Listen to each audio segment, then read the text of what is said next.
Blackbeard is easily one of the most mysterious characters in all of One Piece, and we have been wondering how he does what he does for decades now. But we might have finally cracked that code. I gotta give you a spoiler alert up through Marineford, but if you've watched that far, then lock in.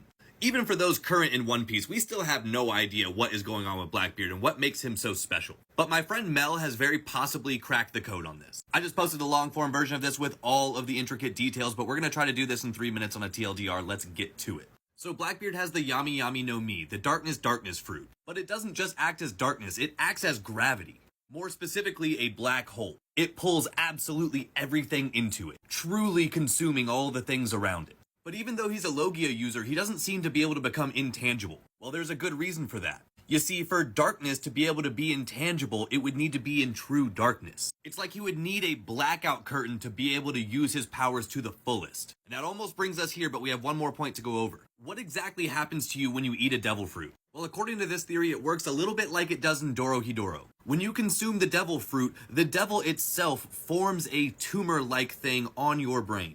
Through that abscess, you are able to gain the abilities of this devil. This also works with when you go to awaken your devil fruit. The devil's conscious is residing within this tumor on your brain. And as you get closer to an awakening, you begin to meld with said consciousness. And in that process, it either completely takes you over like these zone devil fruit users, or you're able to subjugate it completely and take over full use of its powers. But let's get back to this theory. So let's go back to Marineford. If you're anime only, you might not know this, but in the manga, Whitebeard had half his face completely blown off. It was a lot more than just a bit of mustache gone. This left quite the opening for something like a devil fruit tumor to be exposed. So here's what happened.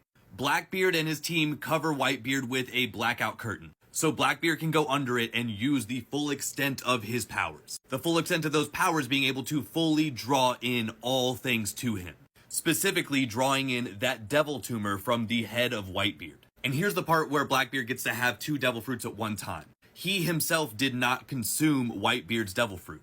His fruit consumed the devil fruit of another. So now Whitebeard's Quake fruit resides within the Yami Yami no Mi, or the darkness fruit. Not specifically within Teach's body, but within the devil tumor itself. That is why Blackbeard is able to use two or maybe even more fruits at once. Because they're not fighting within his body. His devil tumor has already subjugated the devil within the Quake fruit. But now for the next part of this theory, what if the world government themselves knew about this devil tumor? And also knew how to extract it? Well, that theory brings us all the way back to post-Alabasta with the Saint Brice, but I'm gonna have to save that for the next video because spoilers are ahead. Part 2 is on its way, but if you would like the long-form breakdown of this entire theory right now, then it's over on the red play button app right here. Go check it out. And of course, let me know what you think about it in the comments.